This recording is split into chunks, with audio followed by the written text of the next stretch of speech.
Hello friends, आज की video में हम बात करेंगे salient features of the constitutions. There are 17 salient features of the constitution. Constitution के 17 साइलेंट फ्यूचर्स है जो कि हम स्टेप बाय स्टेप जानेंगे। फर्स्ट है लेंथेस्ट रिटन कॉन्स्टिट्यूशन। इसको दो पार्ट में डिवाइड किया गया है, रिटन और अनरिटन। रिटन और अनरिटन जो कि यूएस कॉन्स्टिट्यूशन है वो रिटन कॉन्स्टिट्यूशन है, और ब्रिटिश कॉन्स्टिट्यूशन जो कि अनरिटन है, और lengthiest constitution in the world जो कि इंडिया का है। Indian constitution is a lengthiest constitution in the world. अब हम जानेंगे इंडियन कॉन्स्टिट्यूशन जो कि बिफोर इसमें 22 पार्ट्स और 395 आर्टिकल्स और 8 शेड्यूल थे, और अब है, और बिफोर जो इतने थे, और अब है 25 parts, 448 articles and 12 schedules. I hope आपको समझ में आ रहा होगा। सेकेंड फ्यूचर है drawn from the various sources. Indian constitution को अलग अलग जगह से लिया गया है, from other countries as well as by the Indian government.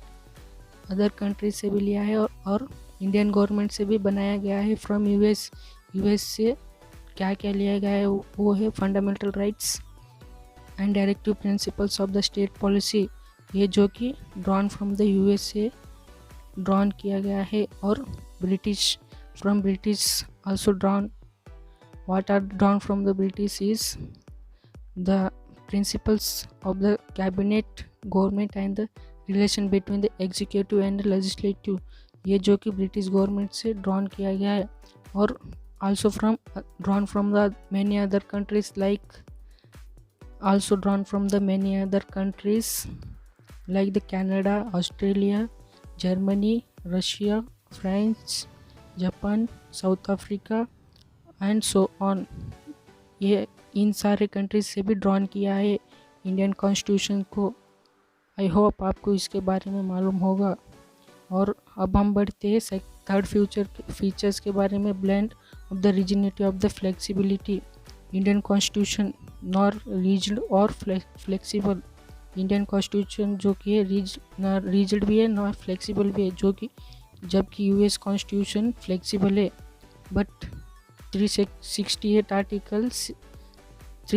Article में ये लिखा गया है रीजनल और फ्लेक्सिबल दोनों का जिक्र किया गया है आर्टिकल 368 में।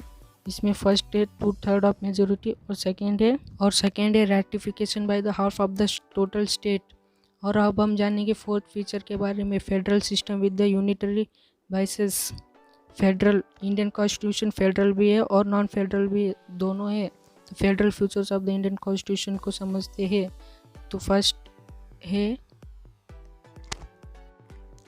2 गवर्नमेंट फॉर्म, और सेकेंड है डिवीजन ऑफ द पावर्स, और थर्ड है बाइकैमरलिज्म्स यानी कि 2 हाउसेस जो कि लोकसभा और राज्यसभा है, और इंडिपेंडेंट जुडिशरी। और फिफ्थ है रिटन कॉन्स्टिट्यूशंस, और सिक्स्थ है सुप्रीमर्सी ऑफ द कॉन्स्टिट्यूशंस। ये जो कि है फेडरल फ्यूचर्स है इंडियन कॉन्स्टिट्यूशन के। और अब हम जानेंगे non federal of the Indian constitution, और इसको अलग नाम से भी जाना जाता है, जो कि यूनिटरी बाइसेस। फर्स्ट है स्ट्रॉन्ग सेंटर, सेकेंड है सिंगल कॉन्स्टिट्यूशंस, थर्ड है सिंगल सिटीजनशिप, और फोर्थ है फ्लेक्सिबिलिटी ऑफ द कॉन्स्टिट्यूशंस, और सिक्स्थ है इमरजेंसी प्रोहिबिशंस, और सिक्स्थ है ऑल इंडियन सर्विसेज, और सेवेंथ है appointment of the state governor by the centrals. यह जो कि है नॉन फेडरल है इंडियन कॉन्स्टिट्यूशंस के।